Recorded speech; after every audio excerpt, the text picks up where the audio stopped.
Punjabi radio USA ਸੁਣ ਰਹੇ ਸਾਰੇ ਹੀ ਮਾਣਯੋਗ ਅਤੇ ਸਤਿਕਾਰਤ ਸਰੋਤਿਆਂ ਨੂੰ ਪੰਜਾਬੀ ਰੇਡੀਓ USA ਦੀ ਟੀਮ ਅਤੇ ਮੇਰੇ ਰਾਜਕਰਨਵੀਰ ਸਿੰਘ ਵੱਲੋਂ ਆਪ ਜੀ ਨੂੰ ਬਹੁਤ ਪਿਆਰ ਸਤਿਕਾਰ ਸਾਹਿਬ ਦੋਨੋਂ ਹੱਥ ਜੋੜ ਕੇ ਨਿੱਘੀ ਜਿਹੀ ਸਤਿ ਸ੍ਰੀ ਅਕਾਲ। ਸਭ ਨੂੰ ਜੀ ਆਇਆਂ ਨੂੰ ਆਖਦੇ ਹਾਂ। ਸੋ ਤੋਂ ਪ੍ਰੋਗਰਾਮ ਖਬਰ ਤੇ ਨਜ਼ਰ ਦੇ ਵਿੱਚ ਆਪ ਸਭ ਦਾ ਸਵਾਗਤ ਹੈ। ਅੱਜ 29 ਅਪ੍ਰੈਲ ਦਿਨ ਬੁੱਧਵਾਰ ਤੇ ਹੁਣ ਸਾਡੇ ਨਾਲ ਜੁੜ ਚੁੱਕੇ ਨੇ ਪਟਿਆਲਾ ਸਟੂਡੀਓਜ਼ ਤੋਂ ਬਲਤੇਜ ਪੰਨੂ ਜੀ। ਬਲਤੇਜ ਪੰਨੂ ਜੀ, ਨਿੱਘੀ ਜੀ ਆਇਆਂ ਨੂੰ ਪਿਆਰ ਭਰੀ ਸਤਿ ਸ੍ਰੀ ਅਕਾਲ। ਧੰਨਵਾਦ ਜੀ, ਬਹੁਤ ਮਿਹਰਬਾਨੀ। ਸਤਿ ਸ੍ਰੀ ਅਕਾਲ ਜੀ ਸੁਣ ਰਹੇ ਸਾਰੇ ਸਰੋਤਿਆਂ ਨੂੰ। ਸਾਡੇ ਅੱਜ ਦੇ ਪ੍ਰੋਗਰਾਮ ਖਬਰ ਤੇ ਨਜ਼ਰ ਨੂੰ ਸਪਾਂਸਰ ਕਰਦੇ ਨੇ ਖਾਲਸਾ ਇੰਸ਼ੋਰੈਂਸ ਏਜੰਸੀ ਵਾਲੇ, ਜਿਨ੍ਹਾਂ ਕੋਲੋਂ ਤੁਸੀਂ ਹਰ ਤਰ੍ਹਾਂ ਦੀ ਇੰਸ਼ੋਰੈਂਸ ਕਰਵਾ ਸਕਦੇ ਹੋ। ਇੰਸ਼ੋਰੈਂਸ ਬਾਰੇ ਪਤਾ ਕਰਨ ਲਈ ਕਾਲ ਕਰ ਸਕਦੇ ਹੋ 408 272 2500 4082722500। ਇਸ ਦੇ ਨਾਲ ਸੂਬੇਦਾਰ ਸੰਜੀਤ ਸਿੰਘ ਖੰਗੂੜਾ ਸੈਨ ਹੋਜ਼ੇ ਤੋਂ, ਨਵਜੋਤ ਕੌਰ ਕਲੂਟੀ ਯੂਬਾ ਸਿਟੀ ਤੋਂ, ਗੁਰਦੀਪ ਸਿੰਘ ਵਿਰਦੀ ਕਲੋਵਿਸ ਤੋਂ, ਰਸਪਾਲ ਕੌਰ ਪਿੰਡ ਮਲਿਕਪੁਰ ਪੰਜਾਬ ਵਾਲੇ, ਸੁਰਿੰਦਰ ਕੌਰ ਧਾਮੀ ਸੀਰੀਜ਼ ਤੋਂ, ਮੱਖਣ ਸਿੰਘ ਮਾਨ ਵਿਸਕੌਨਸਨ ਤੋਂ, ਸੁਰਿੰਦਰ ਸਿੰਘ ਕਾਲੂ ਰੈਂਚੋ ਕੋਡੋਵਾ ਤੋਂ, ਕਾਬਲ ਸਿੰਘ ਬੈਂਸ ਮੋਡੈਸਟੋ ਤੋਂ ਅਤੇ ਦਲਬੀਰ ਸਿੰਘ ਗਿੱਲ ਲਾਈਵੋਗ ਤੋਂ। ਇਹਨਾਂ ਸਾਰਿਆਂ ਦਾ ਬਹੁਤ ਬਹੁਤ ਧੰਨਵਾਦ। ਜੇਕਰ ਤੁਸੀਂ ਜਾਂ ਕੋਈ ਹੋਰ ਕਾਰੋਬਾਰ ਇਸ ਪ੍ਰੋਗਰਾਮ ਨੂੰ ਸਪਾਂਸਰ ਕਰਨਾ ਚਾਹੁੰਦੇ ਹੋ ਤਾਂ ਕਾਲ ਕਰ ਸਕਦੇ ਹੋ 408 722 7698 408 722 7698 ਦੇ ਉੱਤੇ। ਬਲਤੇਜ ਪੰਨੂ ਜੀ, ਗੱਲਬਾਤ ਦਾ ਸਿਲਸਿਲਾ ਸ਼ੁਰੂ ਕਰਦੇ ਹਾਂ। ਪ੍ਰਗਟ ਸਿੰਘ ਹੁਣਾਂ ਦੇ ਜਿਹੜੇ ਬਾਗੀ ਸੁਰ ਨੇ ਉਹ ਲਗਾਤਾਰ ਜਾਰੀ ਨੇ, ਸਰਕਾਰ ਸਦਮੇ 'ਚ। ਬਿਲਕੁਲ ਜੀ, ਐਕਚੁਅਲੀ ਜਿਹੜੀਆਂ ਪੰਜਾਬ ਦੀਆਂ ਕੁਛ ਅਖਬਾਰਾਂ ਨੇ ਜੀ, ਉਹਨਾਂ ਨੇ ਵੀ ਐਡੀਟੋਰੀਅਲ ਦੇ ਰੂਪ ਦੇ ਵਿੱਚ ਵੀ ਇਹਨੂੰ ਜੀ ਕਈ ਪੱਖਾਂ ਤੋਂ ਜਿਹੜਾ ਲਿਆ ਪ੍ਰਗਟ ਸਿੰਘ ਹੋਰਾਂ ਦੀ ਇਸ ਬਗਾਵਤ ਨੂੰ। ਇੱਕ ਤਾਂ ਇਹ ਆਖਿਆ ਗਿਆ ਜੀ ਕਿ ਪਾਰਟੀਆਂ ਦੇ ਮੂਹਰੇ ਸਿਰ ਝੁਕਾ ਕੇ ਜਿਹੜੀ ਲੀਡਰਸ਼ਿਪ ਹੈ ਜੀ ਉਹੀ ਚੱਲ ਰਹੀ ਹੈ ਪਿਛਲੇ ਸਮੇਂ ਤੋਂ। ਇਹਦੇ ਵਿੱਚ ਥੋੜ੍ਹੀ ਤਬਦੀਲੀ ਜਿਹੜੀ ਹੈ ਜੀ ਉਹ ਆਈ ਹੈ ਪ੍ਰਗਟ ਸਿੰਘ ਹੋਰਾਂ ਦੇ ਇਸ ਜਿਹੜਾ ਜੀ ਸਟੈਂਡ ਲੈਣ ਦੀ ਵਜ੍ਹਾ ਦੇ ਨਾਲ। ਜਿਹੜੀ ਸਰਕਾਰ ਹੈ ਜੀ ਉਹਦੇ ਵੱਲੋਂ ਕੋਸ਼ਿਸ਼ ਜਿਹੜੀ ਹੈ ਉਹ ਕੀਤੀ ਗਈ ਹੈ, ਖਾਸ ਤੌਰ ਦੇ ਉੱਤੇ ਜਿਹਦਾ ਜ਼ਿਕਰ ਜਿਹੜੀ ਚੀਜ਼ ਦਾ ਹੋ ਰਿਹਾ ਕਿ ਮੁੱਖ ਮੰਤਰੀ ਪ੍ਰਕਾਸ਼ ਸਿੰਘ ਬਾਦਲ ਹੋਰਾਂ ਨੇ ਕਿਹਾ ਸੀਗਾ ਕਿ ਜਿਹੜਾ ਸੋਲਿਡ ਵੇਸਟ ਜਿਹੜਾ ਲਾਉਣਾ ਸੀਗਾ ਇੱਥੇ ਪਲਾਂਟ, ਉਹ ਕਹਿੰਦੇ ਉਹ ਤਾਂ ਅਸੀਂ ਰੱਦ ਕਰਤਾ ਸੀ, ਜਦੋਂ ਕਿ ਰਿਐਲਿਟੀ ਜਿਹੜੀ ਹੈ ਜੀ ਉਹ ਇਹ ਕਹਿੰਦੀ ਆ ਕਿ ਇਹਦਾ ਕੰਟਰੈਕਟ ਦਿੱਤਾ ਜਾ ਚੁੱਕਿਆ। ਗ੍ਰੀਨ ਟ੍ਰਿਬਿਊਨਲ ਦੇ ਵੱਲੋਂ ਇਹਨੂੰ ਹਰੀ ਝੰਡੀ ਜਿਹੜੀ ਹੈ ਜੀ ਉਹ ਮਿਲ ਚੁੱਕੀ ਹੈ। ਜਿਹੜੀਆਂ ਕੰਪਨੀਆਂ ਨੇ, ਪ੍ਰਾਈਵੇਟ ਕੰਪਨੀਆਂ, ਉਹਦੇ ਨਾਲ ਸਾਈਨ ਹੋ ਚੁੱਕੇ ਨੇ। ਉਹ ਸਾਈਨ ਵਗੈਰਾ ਜਿਹੜੇ ਨੇ ਉਹਦੇ ਤੋਂ ਪਿੱਛੇ ਕਿਵੇਂ ਜਾਇਆ ਜਾ ਸਕਦਾ, ਇਹ ਆਪਣੇ ਆਪ ਦੇ ਵਿੱਚ ਵੱਡਾ ਸਵਾਲ ਹੈ ਜੀ। ਭਾਵ ਕਿ ਐਡਾ ਵੱਡਾ ਜਿਹੜਾ ਜੀ ਝੂਠ ਹੀ ਤੁਸੀਂ ਕਹਿ ਲਓ ਕਿ ਬੋਲ ਦਿੱਤਾ ਗਿਆ। ਅੱਜ ਮਿੱਠਾਪੁਰ ਦੇ ਵਿੱਚ ਜਿਹੜੇ ਲੋਕ ਨੇ ਇਲਾਕੇ ਦੇ, ਉਹ ਇਕੱਠੇ ਹੋ ਕੇ ਇਹਦੇ ਸੰਬੰਧ ਦੇ ਵਿੱਚ ਜਿਹੜੇ ਪ੍ਰਗਟ ਸਿੰਘ ਹੋਰੀ ਨੇ ਉਹਨਾਂ ਦਾ ਧੰਨਵਾਦ ਕਰਨ ਦੇ ਵਾਸਤੇ ਜਾ ਰਹੇ ਨੇ ਕਿ ਉਹਨਾਂ ਨੇ ਲੋਕਾਂ ਦੇ ਵਾਸਤੇ ਜਿਹੜਾ ਜੀ ਉਹ ਸਟੈਂਡ ਲਿਆ ਜੀ। ਇਹਨੂੰ ਦੂਸਰੇ ਤਰੀਕੇ ਦੇ ਨਾਲ ਇਹ ਵੀ ਜਿਹੜਾ ਜੀ ਦੇਖਿਆ ਜਾ ਰਿਹਾ ਕਿ ਜਿਹੜਾ ਚੀਫ ਪਾਰਲੀਮਾਨੀ ਸੈਕਟਰੀ, ਕਿਉਂਕਿ ਇਹ ਚਿੱਟੇ ਹਾਥੀ ਨੇ ਜਿਹੜੇ ਬੰਨੇ ਹੋਏ, ਜਿਨ੍ਹਾਂ ਦੇ ਹੱਥ 'ਚ ਪਾਵਰ ਕੋਈ ਨਹੀਂ ਹੈਗੀ, ਨਾ ਉਹ ਕਿਤੇ ਸਾਈਨ ਕਰ ਸਕਦੇ ਨੇ, ਨਾ ਉਹ ਕਿਤੇ ਛਾਪੇਮਾਰੀ ਜਿਹੜੀ ਹੈ ਜੀ ਉਹ ਕਰ ਸਕਦੇ ਨੇ। ਹਾਂ, ਇੰਨਾ ਜ਼ਰੂਰ ਆ, ਦਫ਼ਤਰਾਂ ਦਾ ਬੋਝ, ਗੱਡੀਆਂ ਦਾ ਬੋਝ, ਝੰਡੀਆਂ ਦਾ ਬੋਝ ਤੇ ਹੂਟਰਾਂ ਦਾ ਬੋਝ ਜਿਹੜਾ ਜੀ ਉਹ ਜ਼ਰੂਰ ਪੰਜਾਬ ਦੇ ਖਜ਼ਾਨੇ ਦੇ ਉੱਤੇ ਪੈਂਦਾ। ਉਹਨੂੰ ਜਿਵੇਂ ਪ੍ਰਗਟ ਸਿੰਘ ਹੋਰਾਂ ਨੇ ਨਾ ਕੀਤੀ ਆ, ਜਿਹੜਾ ਕੁਝ ਪੱਤਰਕਾਰ ਭਾਈਚਾਰਾ ਹੈ ਜਿਹੜਾ ਲਿਖਦਾ ਵੀ ਹੈ ਇਹਦੇ ਬਾਰੇ, ਉਹ ਇਹ ਕਹਿੰਦੇ ਆ ਕਿ ਇਹ ਚੀਜ਼ ਪਹਿਲਾਂ ਸ਼ੁਰੂਆਤ ਹੋਣੀ ਚਾਹੀਦੀ ਸੀ। ਜੇ ਹੁਣ ਪ੍ਰਗਟ ਸਿੰਘ ਹੋਰਾਂ ਨੇ ਕੀਤੀ ਆ ਤੇ ਇਹਦੇ ਵਿੱਚ ਜਿਹੜੇ ਕੁਝ ਹੋਰ ਹੈਗੇ ਨੇ ਉਹਨਾਂ ਨੂੰ ਵੀ ਆਉਣਾ ਚਾਹੀਦਾ। ਪਰ ਸਵਾਲ ਇਹ ਹੈ ਕਿ ਸ਼ਾਇਦ ਪ੍ਰਗਟ ਸਿੰਘ ਹੋਰਾਂ ਵਰਗੇ ਬਹੁਤੇ ਜਿਹੜੇ ਉਹ ਨਹੀਂ ਹੈਗੇ, ਉਹ ਤਾਂ ਉਹ ਹੈਗੇ ਨੇ ਵੀ ਜਿੰਨੇ ਦਿਨ ਹੈਗੇ ਆ ਉਨੇ ਦਿਨ ਝੰਡੀ ਵਾਲੀ ਕਾਰ ਜਿਹੜੀ ਆ ਜੀ ਉਹ ਵਰਤ ਲਓ, ਜਿੰਨਿਆਂ ਨੂੰ ਇਹਦੇ ਵਿੱਚ ਸਹੁੰ ਜਿਹੜੀ ਉਹ ਚੁਕਾਈ ਆ। ਹੁਣ ਜਿਹੜੇ ਵਡਾਲਾ ਸਾਹਿਬ ਨੇ, ਗੁਰਪ੍ਰਤਾਪ ਸਿੰਘ ਵਡਾਲਾ, ਕੁਲਦੀਪ ਸਿੰਘ ਵਡਾਲਾ ਦੇ ਬੇਟੇ, ਜਿਤਾ ਕੇ ਖੁੱਡੇ ਲਾਈਨ ਲਾਈ ਰੱਖਿਆ ਜੀ। 7-8 ਮਹੀਨਿਆਂ ਦੇ ਵਾਸਤੇ ਹੁਣ ਝੰਡੀ ਵਾਲੀ ਕਾਰ ਦੇ ਦਿੱਤੀ ਹੈ। ਜੇ ਕੁਲਦੀਪ ਸਿੰਘ ਵਡਾਲਾ ਹੋਰਾਂ ਦੀ ਗੱਲ ਕਰੀਏ ਤਾਂ ਉਹ ਅਸੂਲ ਪ੍ਰਸਤੀ ਵਾਲੇ ਲੀਡਰ ਜਿਹੜੇ ਉਹ ਮੰਨੇ ਜਾਂਦੇ ਸਨ, ਜਿਹਦੇ ਕਰਕੇ ਉਹ ਖੁੱਡੇ ਲਾਈਨ ਵੀ ਲੱਗੇ ਰਹੇ ਤੇ ਉਹਨਾਂ ਦੇ ਮੁੰਡੇ ਨੂੰ ਵੀ ਲਾਈ ਰੱਖਿਆ। ਐਕਚੁਅਲੀ ਇਹੋ ਜਿਹੀ ਜਿਹੜੀ ਕੋਈ ਸਮੈਲ ਹੈ ਜੀ ਉਹ ਇਸ ਪਾਸੇ ਤੋਂ ਵੀ ਆਉਣੀ ਚਾਹੀਦੀ ਸੀ, ਪਰ ਉਹ ਆਏ ਨਹੀਂ। ਇਹਦਾ ਮਤਲਬ ਇਹ ਹੋ ਗਿਆ ਜੀ ਕਿ ਸਿਰਫ ਔਰ ਸਿਰਫ ਗੱਦੀ ਤੇ ਝੰਡੀ ਵਾਲੀ ਗੱਡੀ ਜਿਹੜੀ ਹੈ ਜੀ ਉਹ ਚਾਹੀਦੀ ਹੈ, ਲੋਕ ਖਾਣ ਖਸਮਾਂ ਨੂੰ ਜੀ। ਜੀ ਅਗਲੀ ਗੱਲ ਕਰਦੇ ਹਾਂ, ਮੁਹੰਮਦ ਸਦੀਕ ਹੁਣਾਂ ਦੀ ਜਿਹੜੀ MLA ਆ ਉਹ ਬਰਕਰਾਰੀ ਰਹੇਗੀ। ਇਹ ਸੁਪਰੀਮ ਕੋਰਟ ਦਾ ਬੜਾ ਅਹਿਮ ਜਿਹੜਾ ਜੀ ਉਹ ਫੈਸਲਾ ਹੈ। ਭਦੌੜ ਤੋਂ ਕਾਂਗਰਸ ਦੇ ਵਿਧਾਇਕ ਮੁਹੰਮਦ ਸਦੀਕ ਜਿਹੜੇ ਨੇ ਜੀ, ਉਹਨਾਂ ਦੀ ਮੈਂਬਰੀ ਸੁਪਰੀਮ ਕੋਰਟ ਨੇ ਜਿਹੜੀ ਹੈ ਜੀ ਉਹ ਕਾਇਮ ਰੱਖੀ ਹੈ। 2012 ਦੇ ਵਿੱਚ ਉਹਨਾਂ ਨੇ ਚੋਣ ਲੜੀ ਸੀਗੀ ਤੇ ਇੱਕ ਪਾਵਰਫੁਲ ਵਿਅਕਤੀ ਜਿਹੜੇ ਕਿ ਪ੍ਰਕਾਸ਼ ਸਿੰਘ ਬਾਦਲ ਹੋਰਾਂ ਦੇ ਬਹੁਤ ਨੇੜਲੇ ਸਨ, ਦਰਬਾਰਾ ਸਿੰਘ ਗੁਰੂ, ਉਹ ਆਪਣੇ ਅਹੁਦੇ ਤੋਂ ਅਸਤੀਫਾ ਦੇ ਕੇ ਸਿਆਸਤ ਦੇ ਵਿੱਚ ਝੱਟ ਦੇਣੀ ਆ ਕੇ ਪੈਂਟ ਦੀਆਂ ਜੇਬਾਂ 'ਚ ਹੱਥ ਪਾ ਕੇ ਕੁਛ ਇਉਂ ਆਏ ਸਨ ਕਿ ਇਹ ਸੀਟ ਤਾਂ ਵੱਟ ਤੇ ਪਈ ਆ ਭਦੌੜ ਵਾਲੀ, ਜੀ ਜਦੋਂ ਉਹ ਉੱਥੋਂ ਹਾਰ ਗਏ, ਮੁਹੰਮਦ ਸਦੀਕ ਹੋਰਾਂ ਨੇ ਇੱਕ ਆਮ ਗਾਇਕ ਨੇ ਉਹਨਾਂ ਨੂੰ ਹਰਾਤਾ ਤੇ ਫਿਰ ਇਹ ਬਰਦਾਸ਼ਤ ਨਹੀਂ ਹੋਈ ਉਹਨਾਂ ਤੋਂ, ਜੀ ਔਰ ਉਹ ਇਸ ਮਾਮਲੇ ਨੂੰ ਅਦਾਲਤ ਦੇ ਵਿੱਚ ਜਿਹੜਾ ਉਹ ਲੈ ਗਏ ਸੀਗੇ। ਪੰਜਾਬ ਹਰਿਆਣਾ ਹਾਈ ਕੋਰਟ ਨੇ 7 ਅਪ੍ਰੈਲ 2015 ਨੂੰ ਇਸ ਫੈਸਲੇ ਨੂੰ ਜਿਹੜਾ ਉਹ ਰੱਦ ਕਰ ਦਿੱਤਾ ਸੀਗਾ, ਔਰ ਹੁਣ ਹਾਈ ਕੋਰਟ ਨੇ ਕਿਹਾ ਸੀਗਾ ਕਿ ਸਦੀਕ ਜਿਹੜਾ ਜੀ ਉਹ ਮੁਸਲਮਾਨ ਹੈ, ਜਿਹਦੇ ਕਰਕੇ ਉਹ SC ਰਾਖਵੇਂ ਹਲਕੇ ਤੋਂ ਚੋਣ ਨਹੀਂ ਲੜ ਸਕਦਾ। ਜੀ ਔਰ ਸੁਪਰੀਮ ਕੋਰਟ ਦੇ ਵਿੱਚ ਜਿਹੜੀ ਚੁਣੌਤੀ ਦਿੱਤੀ ਗਈ ਸੀਗੀ, ਉਹਨੇ ਇਹ ਗੱਲ ਆਖੀ ਸੀਗੀ ਮੁਹੰਮਦ ਸਦੀਕ ਹੋਰਾਂ ਨੇ ਕਿ 13 ਅਪ੍ਰੈਲ 2006 ਦੇ ਵਿੱਚ ਉਹਨਾਂ ਨੇ ਸਿੱਖ ਧਰਮ ਅਪਣਾ ਲਿਆ ਸੀਗਾ ਤੇ ਇਹਦੇ ਸੰਬੰਧੀ 4 ਜਨਵਰੀ 2007 ਦੇ ਅਖਬਾਰਾਂ ਦੇ ਵਿੱਚ ਜਾਣਕਾਰੀ ਨਸ਼ਰ ਕਰਵਾਤੀ ਸੀ। ਇਹ ਉਹਨਾਂ ਨੇ ਨਾਲ ਜਿਹੜੀ ਜੀ ਉਹ ਲਾ ਦਿੱਤੀ। ਸੁਪਰੀਮ ਕੋਰਟ ਨੇ ਜਿਹੜੀ ਹੈ ਜੀ ਇਹ ਮੰਨ ਲਿਆ ਮੁਹੰਮਦ ਸਦੀਕ ਹੋਰਾਂ ਦਾ, ਤੇ ਉਹਨਾਂ ਦੀ ਜਿਹੜੀ MLA-ਸ਼ਿਪ ਹੈ ਜੀ ਉਹ ਜਾਰੀ ਰਹੂਗੀ। ਹੁਣ ਸੁਪਰੀਮ ਕੋਰਟ ਤੋਂ ਉੱਤੇ ਜਿਹੜਾ ਜੀ ਅਦਾਲਤ ਹੈ ਨਹੀਂ ਜਿੱਥੇ ਦਰਬਾਰਾ ਸਿੰਘ ਗੁਰੂ ਹੋਰੀ ਜਾ ਸਕਣ। ਹੁਣ ਅਦਾਲਤ ਜਿਹੜੀ ਅਗਲੀ ਬਚੀ ਆ ਉਹ ਲੋਕਾਂ ਦੀ ਆ, ਜਿਹੜੀ ਕਿ 17 ਦੇ ਵਿੱਚ ਫੇਰ ਆ ਰਹੀ ਹੈ। ਸੋ ਉੱਥੇ ਦਰਬਾਰਾ ਸਿੰਘ ਗੁਰੂ ਹੋਰੀ ਫੇਰ ਭਦੌੜ ਤੋਂ ਜਿਹੜਾ ਜੀ ਉਹ ਆਉਂਦੇ ਨੇ। ਇਹ ਮੇਰਾ ਖਿਆਲ ਸਵਾਲ ਹੋਊਗਾ ਜੀ ਆਪਣਾ, ਪਰ ਇਹਨਾਂ ਜ਼ਰੂਰ ਹੈ ਕਿ ਇਹ ਮੁਹੰਮਦ ਸਦੀਕ ਹੋਰਾਂ ਦੀ, ਔਰ ਇਹ ਤੁਸੀਂ ਕਹਿ ਲਓ ਕਿ ਇੱਕ ਆਮ ਬੰਦੇ ਦੀ ਜਿਹੜੀ ਹੈ ਨਾ ਜੀ ਇਹ ਜਿੱਤ ਹੈ, ਜਿਹੜਾ ਸਿਆਸੀ ਨਹੀਂ ਹੈਗਾ। ਪਰ ਸਿਆਸੀ ਲੋਕ ਜਾਂ ਜਿਹੜੇ ਵੱਡੇ ਲੋਕ ਨੇ, ਇਹੋ ਜਿਹੇ ਲੋਕਾਂ ਨੂੰ ਸਿਆਸਤ ਦੇ ਵਿੱਚ ਬਰਦਾਸ਼ਤ ਨਹੀਂ ਕਰਦੇ ਜੀ। ਜੀ ਅਗਲੀ ਗੱਲ ਕਰੀਏ, HS ਫੂਲਕਾ ਹੋਣਾ ਨੇ ਇੱਕ ਵੀਡੀਓ ਸ਼ੇਅਰ ਕੀਤੀ ਆ ਬਣਾ ਕੇ ਫੇਸਬੁੱਕ ਤੇ, ਉਹ ਕਾਫੀ ਵਾਇਰਲ ਵੀ ਹੋਈ ਆ, ਕਾਫੀ ਕੁਛ ਉਹਨਾਂ ਨੇ ਇਸ ਦੇ ਵਿੱਚ ਕਿਹਾ। ਬਿਲਕੁਲ ਜੀ, ਐਕਚੁਅਲੀ ਤੁਸੀਂ ਇਹ ਕਹਿ ਲਓ ਕਿ ਪੜਾਸ ਹੀ ਕੱਢੀ ਹੈ ਫੂਲਕਾ ਸਾਹਿਬ ਨੇ, ਔਰ ਇਹਦੇ ਵਿੱਚ ਉਹਨਾਂ ਨੇ ਇਹ ਕਿਹਾ ਕਿ ਜਿਹੜੇ ਲੋਕ ਮੇਰੇ ਕੋਲੇ ਟਿਕਟਾਂ ਜਿਹੜੀਆਂ ਲੈਣ ਦੇ ਵਾਸਤੇ ਆ ਰਹੇ ਨੇ ਮੇਰੇ ਲੁਧਿਆਣੇ ਦਫ਼ਤਰ ਦੇ ਵਿੱਚ ਜਾਂ ਮੇਰੇ ਦਿੱਲੀ ਵਾਲੇ ਦਫ਼ਤਰ ਦੇ ਵਿੱਚ, ਉਹ ਮੇਰੇ ਕੋਲੇ ਟਿਕਟਾਂ ਲੈਣ ਦੇ ਵਾਸਤੇ ਨਾ ਆਉਣ, ਕਿਉਂਕਿ ਮੇਰੇ ਕੋਲੇ ਟਿਕਟਾਂ ਦੇਣ ਦੀ ਕੋਈ ਅਥਾਰਟੀ ਜਿਹੜੀ ਹੈ ਜੀ ਉਹ ਨਹੀਂ ਹੈ। ਅਥਾਰਟੀ ਤਾਂ ਵੈਸੇ ਕਿਸੇ ਵੀ ਇੱਕ ਬੰਦੇ ਕੋਲੇ ਹੈ ਨਹੀਂ ਗੀ ਪਾਰਟੀ ਦੇ ਵਿੱਚ, ਇਹ ਤਾਂ ਇੱਕ ਪ੍ਰੋਸੈਸ ਹੈ ਜਿਹਦੇ ਥਰੂ ਆਉਣਾ ਪੈਂਦਾ ਹੈ। ਪਰ ਇਸ ਜਿਹੜੇ ਹਾਵ ਭਾਵ ਨੇ, ਜਿਹੜੀ ਬਾਡੀ ਲੈਂਗੁਏਜ ਹੈ ਫੂਲਕਾ ਸਾਹਿਬ ਦੀ, ਉਹ ਜਿਹੜੀ ਹੈ ਜੀ ਉਹ ਦੱਸਦੀ ਹੈ ਕਿ ਉਹ ਫਰਸਟ੍ਰੇਸ਼ਨ ਹੈ ਜਿਹੜੀ ਉਹ ਸ਼ੋਅ ਕਰ ਰਹੇ ਨੇ। ਉਹਨਾਂ ਨੂੰ ਇਹੋ ਲੱਗਿਆ ਕਿ ਪਿਛਲੇ ਦਿਨਾਂ ਦੇ ਵਿੱਚ ਜਿਹੜੀਆਂ ਸਕਰੀਨਿੰਗ ਕਮੇਟੀ ਦੀ ਅਨਾਊਂਸਮੈਂਟ ਜਿਹੜੀ ਹੈ ਜੀ ਉਹ ਕੀਤੀ ਗਈ ਆ, ਚੋਣ ਕਮੇਟੀ ਦੀ ਅਨਾਊਂਸਮੈਂਟ ਕੀਤੀ ਗਈ ਆ, ਉਹਦੇ ਵਿੱਚ ਉਹ ਕਿਤੇ ਨਹੀਂ ਹੈਗੇ ਜੀ। ਉਹਨਾਂ ਨੂੰ ਇਸ ਗੱਲ ਦੀ ਆਸ ਸੀਗੀ ਕਿ ਜਿਹੜੀ ਨੈਸ਼ਨਲ ਐਗਜ਼ੈਕਟਿਵ ਕਮੇਟੀ ਦੀ ਜਿਹੜੀ ਮੀਟਿੰਗ ਹੋ ਰਹੀ ਆ ਆਮ ਆਦਮੀ ਪਾਰਟੀ ਦੀ, ਉਹਦੇ ਵਿੱਚ ਉਹਨਾਂ ਦਾ ਨਾਮ ਜ਼ਰੂਰ ਆਊਗਾ। ਹੁਣ ਨੈਸ਼ਨਲ ਐਗਜ਼ੈਕਟਿਵ ਕਮੇਟੀ ਦੇ ਵਿੱਚ 6 ਬੰਦੇ ਜਿਹੜੇ ਜੀ ਉਹ ਪੰਜਾਬ ਤੋਂ ਲਏ ਗਏ ਨੇ, ਜਿਹਦੇ 'ਚ 2 member parliament Bhagwant Mann, professor Sadhu Singh ਹੁਰੀ, ਯਾਮਨੀ ਗੋਮਰ, ਹਰਜੋਤ ਸਿੰਘ ਬੈਂਸ, ਬਲਜਿੰਦਰ ਕੌਰ ਜਿਹੜੇ ਇਹ ਸ਼ਾਮਲ ਨੇ। ਉਹਦੇ ਵਿੱਚ ਵੀ ਫੂਲਕਾ ਸਾਹਿਬ ਦਾ ਨਾਮ ਨਹੀਂ ਆਇਆ। ਹੁਣ ਇੱਕ ਉਹਦੇ ਤੋਂ ਉੱਪਰ ਜਿਹੜੀ ਸੁਪਰ ਕਮੇਟੀ ਆ PAC, ਉਹਦੇ ਵਿੱਚ ਉਹਨਾਂ ਨੂੰ ਸ਼ਾਇਦ ਆਸ ਸੀ ਕਿ ਉਹਦੇ ਵਿੱਚ ਨਾ ਆਊਗਾ। ਉਹਦੇ ਵਿੱਚ ਬਾਜ਼ੀ ਮਾਰ ਗਏ ਪੰਜਾਬ ਤੋਂ ਪ੍ਰੋਫੈਸਰ ਸਾਧੂ ਸਿੰਘ ਹੁਰੀ। ਜਦੋਂ ਇਹਨਾਂ ਕਮੇਟੀਆਂ ਦੇ ਵਿੱਚ ਕਿਤੇ ਵੀ ਉਹਨਾਂ ਦਾ ਨਾਮ ਨਹੀਂ ਆਇਆ, ਤੇ ਹੁਣ ਜਿਹੜੀ ਨਵੀਂ ਲਿਸਟ ਜਿਹੜੀ ਜਾਰੀ ਹੋਈ ਆ, ਉਹਦੇ ਵਿੱਚ ਪੱਤਰਕਾਰ ਜਿਹੜੇ ਜੀ ਕੰਵਰ ਸੰਧੂ, ਜਸਵੀਰ ਸਿੰਘ ਬੀਰ ਸਾਬਕਾ IAS ਜਿਹੜੇ ਡਿਪਟੀ ਕਮਿਸ਼ਨਰ ਰਹੇ ਨੇ ਬਾਦਲਾਂ ਦੀਆਂ ਬੱਸਾਂ ਜਿਨ੍ਹਾਂ ਨੇ ਰੋਕੀਆਂ ਸੀ, ਉਹ ਤੇ ਗੁਰਪ੍ਰੀਤ ਘੁੱਗੀ ਹੋਰਾਂ ਨੂੰ ਵੀ ਅਹੁਦੇ ਜਿਹੜੇ ਦਿੱਤੇ ਗਏ, ਇਨਵਾਈਟੀ ਮੈਂਬਰ ਦੇ ਤੌਰ ਦੇ ਉੱਤੇ ਉਹਨਾਂ ਨੂੰ ਸ਼ਾਮਲ ਜਿਹੜਾ ਜੀ ਉਹ ਕੀਤਾ ਗਿਆ। ਤੇ ਫੂਲਕਾ ਸਾਹਿਬ ਨੂੰ ਹੁਣ ਲੱਗਦਾ ਜੀ ਕਿ ਉਹ ਕਿਤੇ ਵੀ ਜਿਹੜਾ ਜੀ ਨਹੀਂ ਆਏ। ਜਦੋਂ ਕਿ ਸੰਜੇ ਸਿੰਘ ਹੋਰਾਂ ਨੂੰ ਪਰਸੋਂ ਪੱਤਰਕਾਰਾਂ ਨੇ ਚੰਡੀਗੜ੍ਹ ਦੇ ਵਿੱਚ ਪੁੱਛਿਆ ਸੀਗਾ ਫੂਲਕਾ ਸਾਹਿਬ ਦੇ ਬਾਰੇ ਦੇ ਵਿੱਚ, ਉਹਨਾਂ ਨੇ ਇਹ ਕਿਹਾ ਸੀਗਾ ਕਿ ਫੂਲਕਾ ਸਾਹਿਬ ਨੇ ਆਪਣੇ ਸਾਰੇ ਅਹੁਦਿਆਂ ਤੋਂ ਆਪ ਹੀ ਅਸਤੀਫਾ ਜਿਹੜਾ ਉਹ ਦੇ ਦਿੱਤਾ ਸੀਗਾ, ਅਸੀਂ ਤਾਂ ਉਹਨਾਂ ਨੂੰ ਅਸਤੀਫਾ ਦੇਣ ਨੂੰ ਨਹੀਂ ਸੀ ਕਿਹਾ। ਭਾਵ ਕਿ ਇਸ਼ਾਰਾ ਤਾਂ ਉਹ ਕਰ ਗਏ ਸਨ। ਉਸ ਤੋਂ ਬਾਅਦ ਹੀ ਫੂਲਕਾ ਸਾਹਿਬ ਨੇ ਇਹ ਜਿਹੜੀ ਵੀਡੀਓ ਆ ਉਹ ਪਾਈ ਹੈ, ਔਰ ਉਹ ਇੱਥੇ ਵੀਕਐਂਡ ਤੇ ਜ਼ਰੂਰ ਰਹਿੰਦੇ ਸਨ, ਸੈਟਰਡੇ ਤੇ ਸੰਡੇ 2 ਦਿਨ ਕੁਝ ਜਿਹੜੀਆਂ ਮੀਟਿੰਗਸ ਤੇ ਲੋਕਾਂ ਨੂੰ ਮਿਲਦੇ ਗਿਲਦੇ ਸਨ। ਪਰ ਪਿਛਲੇ ਕੁਝ ਹਫ਼ਤਿਆਂ ਤੋਂ ਸ਼ਾਇਦ ਉਹ ਇੱਥੇ ਵੀ ਜਿਹੜਾ ਜੀ ਉਹ ਵੀਕਐਂਡ ਦੇ ਉੱਤੇ ਨਹੀਂ ਆ ਰਹੇ, ਭਾਵ ਕਿ ਉਹ ਖਾਮੋਸ਼ ਹੋ ਕੇ ਬਹਿ ਗਏ ਨੇ। ਤੇ ਖਾਮੋਸ਼ ਹੋਣ ਤੋਂ ਬਾਅਦ ਇਹ ਵੀਡੀਓ ਜਿਹੜੀ ਹੈ ਜੀ ਉਹਨਾਂ ਦੀ ਸਾਹਮਣੇ ਆਈ ਹੈ। ਤੇ ਇਹਦੇ ਬਾਰੇ ਜਿਹੜਾ ਜੱਸੀ ਜਸਰਾਜ ਆ ਜੀ, ਉਹ ਕਹਿੰਦਾ ਜੀ ਕਿ ਹੁਣ ਉਹਨਾਂ ਨੂੰ ਵੀ 6 ਸਾਲਾਂ ਲਈ ਕੱਢੋ, ਜਿਵੇਂ ਉਹਨੂੰ ਕੱਢਿਆ ਗਿਆ ਜੱਸੀ ਜਸਰਾਜ ਨੂੰ। ਪਰ ਜੱਸੀ ਜਸਰਾਜ ਹੋਰੀ ਇੱਥੇ ਇਸ ਗੱਲੋਂ ਗਲਤ ਨੇ ਕਿ ਫੂਲਕਾ ਸਾਹਿਬ ਤਾਂ ਆਪਣੇ ਅਹੁਦੇ ਤੋਂ ਪਹਿਲਾਂ ਹੀ ਆਪ ਹੀ ਅਸਤੀਫਾ ਦੇ ਚੁੱਕੇ ਹੋਏ ਨੇ ਜੀ।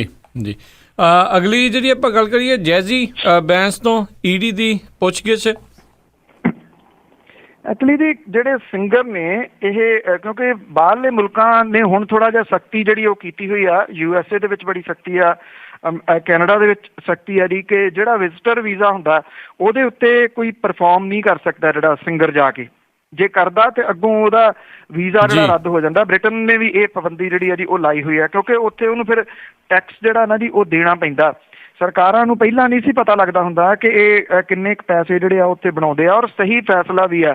ਜੇ ਕੋਈ ਕਮਾ ਰਿਹਾ ਤੇ ਉਹਦੀ ਇਹ ਡਿਊਟੀ ਬਣਦੀ ਆ ਕਿ ਉਹ ਪੈਸੇ ਜਿਹੜੇ ਦੇਵੇ। ਪਰ ਟੈਕਸ ਚੋਰੀ ਤੁਹਾਨੂੰ ਪਤਾ ਹੀ ਹੈ ਜੀ, ਸਾਡੇ ਤਾਂ ਖੂਨ 'ਚ ਹੈ। ਤੋ ਇੱਥੇ ਵੀ ਜਿਹੜਾ ਜੀ ਪੰਜਾਬ ਦੇ ਜਿਹੜੇ ਗਾਇਕ ਨੇ, ਜਿਹੜੇ ਬਾਹਰਲੇ ਮੁਲਕਾਂ ਦੇ ਦੌਰੇ ਕਰਕੇ ਆਉਂਦੇ ਨੇ, ਉੱਥੇ ਸ਼ੋਅ ਵਗੈਰਾ ਕਰਕੇ ਆਉਂਦੇ ਨੇ, ਇੰਗਲੈਂਡ ਦੇ ਖਾਸ ਤੌਰ ਦੇ ਉੱਤੇ ਕਲੱਬਾਂ 'ਚ ਬਹੁਤ ਜਾਂਦੇ ਨੇ, ਇੱਥੇ ਉਹ ਪੈਸਾ ਨਹੀਂ ਸ਼ੋਅ ਕਰਦੇ। ਜਿਹੜਾ ਉੱਥੇ ਪੈਸਾ ਲੈਂਦੇ ਨੇ ਉਹ 2 ਨੰਬਰ 'ਚ ਲਿਆਉਂਦੇ ਨੇ ਹਵਾਲੇ ਦੇ ਨਾਲ, ਤਾਂ ਕਿ ਇੱਥੇ ਜਿਹੜਾ ਜੀ ਉਹ ਪਤਾ ਨਾ ਲੱਗੇ। ਇਹ ਉਹ ਮਾਮਲਾ ਹੈ ਜੀ। ਔਰ ਇਸ ਮਾਮਲੇ ਦੇ ਵਿੱਚ ਜਿਹੜਾ ਪੰਜਾਬੀ ਗਾਇਕ ਆ ਜੈਜ਼ੀ ਬੀ, ਉਹਦੇ ਵੱਲੋਂ ਐਨਫੋਰਸਮੈਂਟ ਡਾਇਰੈਕਟੋਰੇਟ ਜਿਹੜੀ ਹੈ ਜੀ ਜਲੰਧਰ ਦੇ ਵਿੱਚ ਉਹਦੇ ਤੋਂ ਲੰਮੀ ਪੁੱਛਗਿੱਛ ਜਿਹੜੀ ਹੈ ਜੀ ਉਹ ਕੀਤੀ ਗਈ ਆ। ਕੋਈ 3:30 ਵਜੇ ਦੇ ਕਰੀਬ ਇਨਫੋਰਸਮੈਂਟ ਡਾਇਰੈਕਟੋਰੇਟ ਦੇ ਵਿੱਚ ਉਹਦੀ ਜਿਹੜੀ ਪੁੱਛਗਿੱਛ ਸ਼ੁਰੂ ਹੋਈ, ਔਰ 6 ਵਜੇ ਤੋਂ ਬਾਅਦ 6:15 ਵਜੇ ਦੇ ਕਰੀਬ ਜਿਹੜਾ ਸੀਗਾ ਜੀ ਉਹ ਬਾਹਰ ਆਇਆ।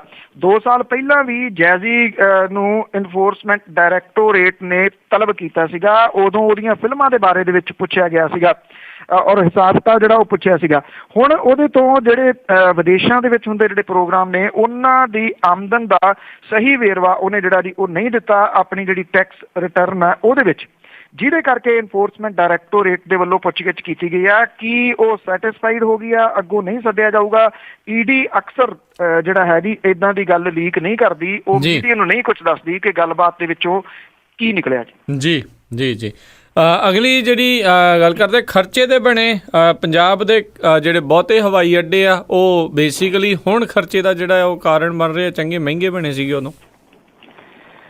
ਬਿਲਕੁਲ ਜੀ, ਚਿੱਟੇ ਹਾਥੀ ਨੇ ਜੀ 3 ਹਵਾਈ ਅੱਡੇ ਜਿਹੜੇ ਨੇ ਉਹਨਾਂ ਤੋਂ ਉਡਾਣਾਂ ਜਿਹੜੀਆਂ ਜੀ ਉਹ ਚਾਲੂ ਨਹੀਂ ਕਰਵਾ ਸਕੀ ਜਿਹੜੀ ਸਰਕਾਰ ਹੈ ਜੀ ਆਪਣੇ 2 ਟਰਮਾਂ ਦੇ ਵਿੱਚ ਵੀ। 3 ਸਾਲਾਂ ਦੇ ਵਿੱਚ ਖਜ਼ਾਨੇ ਨੂੰ ਜਿਹੜਾ ਜੀ ਕੋਈ 34.5 ਕਰੋੜ ਰੁਪਏ ਦੀ ਮਾਲੀ ਸੱਟ ਜਿਹੜੀ ਹੈ ਜੀ ਉਹ ਵੱਜੀ ਆ ਜੀ। ਬਠਿੰਡੇ ਦਾ ਹਵਾਈ ਅੱਡਾ ਕਿਉਂਕਿ ਬਠਿੰਡੇ ਹੀ ਸਾਰਾ ਕੁਝ ਜਿਹੜਾ ਜੀ ਉਹ ਚਲੇ ਗਿਆ, ਹਰ ਚੀਜ਼ ਜਿਹੜੀ ਹੈ ਜੀ ਉਹ ਬਠਿੰਡੇ ਚਲੇ ਗਈ ਆ। ਪਿੱਛੇ ਜੇ ਇੱਕ ਕਿਸੇ ਨੇ ਟਿੱਪਣੀ ਕੀਤੀ ਸੀਗੀ, ਬੜੀ ਗੰਭੀਰ ਟਿੱਪਣੀ ਆ, ਦੂਜੇ ਨੇ ਹਾਸੇ 'ਚ ਲੈ ਲਿਆ ਸੀਗਾ ਵੀ ਸ਼ੁਕਰ ਹੈ ਦਰਬਾਰ ਸਾਹਿਬ ਜਿਹੜਾ ਜੀ ਅੰਮ੍ਰਿਤਸਰ ਦੇ ਵਿੱਚ ਹੈ, ਨਹੀਂ ਤਾਂ ਟਾਇਰ ਲਵਾ ਕੇ ਇਹਨਾਂ ਨੇ ਉਹ ਬਠਿੰਡੇ ਲੈ ਜਾਣਾ ਸੀਗਾ ਜੀ। ਸੋ ਉੱਥੇ ਜਿਹੜਾ ਹਵਾਈ ਅੱਡਾ ਹੈ ਜੀ ਉਹ ਬੰਦ ਪਿਆ, ਔਰ ਲੁਧਿਆਣਾ ਪਠਾਨਕੋਟ ਦੇ ਹਵਾਈ ਅੱਡੇ ਨੇ ਉੱਥੋਂ ਉਡਾਣਾਂ ਜਿਹੜੀਆਂ ਜੀ ਉਹ ਬੰਦ ਪਈਆਂ ਨੇ, ਸ਼ੁਰੂ ਹੀ ਨਹੀਂ ਹੋਈਆਂ। ਇਹਨਾਂ 3 ਬੰਦ ਪਏ ਹਵਾਈ ਅੱਡਿਆਂ ਦਾ ਖਰਚਾ ਜਿਹੜਾ ਜੀ ਉਹ ਸਰਕਾਰ ਨੂੰ ਪੈ ਰਿਹਾ।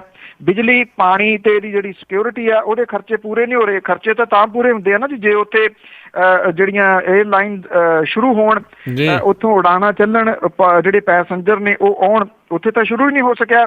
ਬਠਿੰਡੇ ਦਾ ਹਵਾਈ ਅੱਡਾ 3 ਸਾਲਾਂ ਤੋਂ ਤਿਆਰ ਪਿਆ, ਇਹਦਾ 2 ਵਰਿਆਂ ਦਾ ਖਰਚਾ ਕੋਈ 6.25 ਕਰੋੜ ਰੁਪਈਆ ਪੈ ਚੁੱਕਾ। ਇਹਦੀ ਬਣਾਉਣ ਦੇ ਉੱਤੇ 40 ਕਰੋੜ ਰੁਪਈਆ ਖਰਚਾ ਆਇਆ ਸੀਗਾ। 2013-14 ਦੇ ਵਿੱਚ 3.25 ਕਰੋੜ, 14-15 ਦੇ ਵਿੱਚ 3.25 ਕਰੋੜ ਖਜ਼ਾਨੇ ਨੂੰ ਜਿਹੜੇ ਇਹਨੇ ਸੱਟ ਮਾਰੀ ਹੈ। ਪੰਜਾਬ ਸਰਕਾਰ ਨੇ 11 ਜੁਲਾਈ 12 ਨੂੰ ਹਵਾਈ ਅੱਡੇ ਦੇ ਵਾਸਤੇ ਬਿਜਲੀ ਦਾ ਕਨੈਕਸ਼ਨ ਲਿਆ ਸੀਗਾ। 200 ਕਿਲੋਵਾਟ ਦਾ ਇਹ ਲੋਡ ਲਿਆ ਸੀਗਾ। ਮਹੀਨੇ ਦਾ 30,000 ਰੁਪਈਆ ਬਿਜਲੀ ਦਾ ਬਿੱਲ ਆਈ ਜਾਂਦਾ ਜੀ। ਸਰਕਾਰ ਨੇ ਸੁੰਨੇ ਪਏ ਹਵਾਈ ਅੱਡੇ ਦੀ ਜਿਹੜੀ ਸਿਕਿਉਰਿਟੀ ਆ ਉਹਦਾ ਵੀ ਖਰਚਾ ਜਿਹੜਾ ਉਹ ਝੱਲਣਾ ਪੈ ਰਿਹਾ ਜੀ। ਲੁਧਿਆਣੇ ਦਾ ਹਵਾਈ ਅੱਡਾ 3 ਸਾਲਾਂ ਦੇ ਵਿੱਚ ਕੋਈ 16.25 ਕਰੋੜ ਰੁਪਈਏ ਦਾ ਖਰਚਾ ਕਰਵਾ ਚੁੱਕਿਆ ਜੀ। ਇਹਦੇ ਉੱਤੇ 12-13 ਦੇ ਵਿੱਚ 5.5 ਕਰੋੜ, ਸਾਲ 13-14 ਦੇ ਵਿੱਚ 5.25 ਕਰੋੜ, ਸਾਲ 14-15 ਦੇ ਵਿੱਚ 6.25 ਕਰੋੜ ਰੁਪਈਏ ਖਰਚਾ ਜਿਹੜਾ ਜੀ ਰਿਹਾ। ਇਸ ਹਵਾਈ ਅੱਡੇ ਤੋਂ ਕੁਝ ਸਮਾਂ ਪਹਿਲਾਂ ਉਡਾਣਾਂ ਜਿਹੜੀਆਂ ਉਹ ਬੰਦ ਹੋ ਗਈਆਂ ਸੀਗੀਆਂ। ਹਵਾਈ ਕੰਪਨੀਆਂ ਨੇ ਹਵਾਈ ਅੱਡਾ ਘਾਟੇ ਦਾ ਸੌਦਾ ਜਿਹੜਾ ਜੀ ਉਹ ਬਣ ਗਿਆ ਸੀਗਾ। ਪਠਾਨਕੋਟ ਦੇ ਹਵਾਈ ਅੱਡੇ ਨੇ 3 ਸਾਲਾਂ ਦੇ ਵਿੱਚ ਕੋਈ 11.5 ਕਰੋੜ ਰੁਪਈਏ ਦਾ ਘਾਟਾ ਜਿਹੜਾ ਜੀ ਉਹ ਪਾ ਦਿੱਤਾ ਜੀ। ਔਰ ਸਾਲ 12-13 ਦੇ ਵਿੱਚ ਕੋਈ 3.25 ਕਰੋੜ, ਸਾਲ 13-14 ਦੇ ਵਿੱਚ 4 ਕਰੋੜ, ਸਾਲ 14-15 ਦੇ ਵਿੱਚ 5.25 ਕਰੋੜ ਰੁਪਈਏ ਦੇ ਕਰੀਬ ਜਿਹੜਾ ਜੀ ਇਹ ਘਾਟਾ ਜਿਹੜਾ ਉਹ ਪਿਆ। ਇਹ ਸਾਰੇ ਜਿਹੜੇ ਖਰਚੇ ਨੇ ਬਿਜਲੀ ਦੇ, ਉੱਥੇ ਅਮਲੇ ਫੈਲੇ ਦੇ, ਪਾਣੀ ਦੇ, ਜਿਹੜੀ ਸਿਕਿਉਰਿਟੀ ਲੱਗੀ ਹੋਈ ਹੈ ਜੀ ਉਹਦੇ ਸਾਰੇ ਖਰਚੇ ਨੇ। ਔਰ ਚਿੱਟੇ ਹਾਥੀ ਜਿਹੜੇ ਜੀ ਉਹ ਬੰਨ ਲਏ ਨੇ। ਚਿੜੀ ਦੇ ਪਹੁੰਚੇ ਜਿੱਡੇ ਪੰਜਾਬ ਦੇ ਵਿੱਚ ਇੰਨੇ ਹਵਾਈ ਅੱਡਿਆਂ ਦੀ ਕੀ ਜ਼ਰੂਰਤ ਸੀਗੀ, ਇਹ ਅਜੇ ਤੱਕ ਸਮਝ ਨਹੀਂ ਲੱਗੀ ਜੀ। ਜੀ ਜੀ ਜੀ ਬਿਲਕੁਲ, ਉਡਾਨ ਉਹਨਾਂ ਨੇ ਚਲਾਉਣੀ ਨਹੀਂ, ਸ਼ਾਇਦ ਕਾਵਾਂ ਕੂਵਾਂ ਨੂੰ ਇੱਧਰ ਉੱਧਰ ਜਾਣ ਦੀ ਉੱਥੇ ਸਹੂਲਤ ਮਿਲਦੀ ਹੋਵੇ। ਪੰਜਾਬ ਪੁਲਿਸ ਵਾਲੇ ਉਹ ਸਸਪੈਂਡ ਕੀਤੇ ਆ, ਜਿਸ ਦੇ ਵਿੱਚ ਇੱਕ ਮੁੰਡੇ ਨੇ ਚਿੱਟੇ ਦਾ ਕੇਸ ਤੇ ਧੱਕੇ ਨਾ ਪਾਉਣ ਦੇ ਵਿੱਚ ਖੁਦਕੁਸ਼ੀ ਕੀਤੀ ਸੀ, ਉਹ ਪੁਲਿਸ ਵਾਲੇ ਸਸਪੈਂਡ। ਐਕਚੁਅਲੀ ਜੀ ਇਹ ਇੱਕ ਜਿਹੜੀ ਕਹਾਣੀ ਹੈ ਨਾ ਜੀ ਉਹ ਇਹ ਰੀਅਲ ਹੈ, ਜੋ ਪੰਜਾਬ ਦੇ ਵਿੱਚ ਪੁਲਿਸ ਦੇ ਵੱਲੋਂ ਜਿਹੜਾ ਨਾ ਜੀ ਉਹ ਕੀਤਾ ਜਾ ਰਿਹਾ, ਕਿਹੜੇ ਤਰੀਕੇ ਦੇ ਨਾਲ ਉਹ ਪੈਸੇ ਜਿਹੜੇ ਬਣਾਉਂਦੇ ਆ।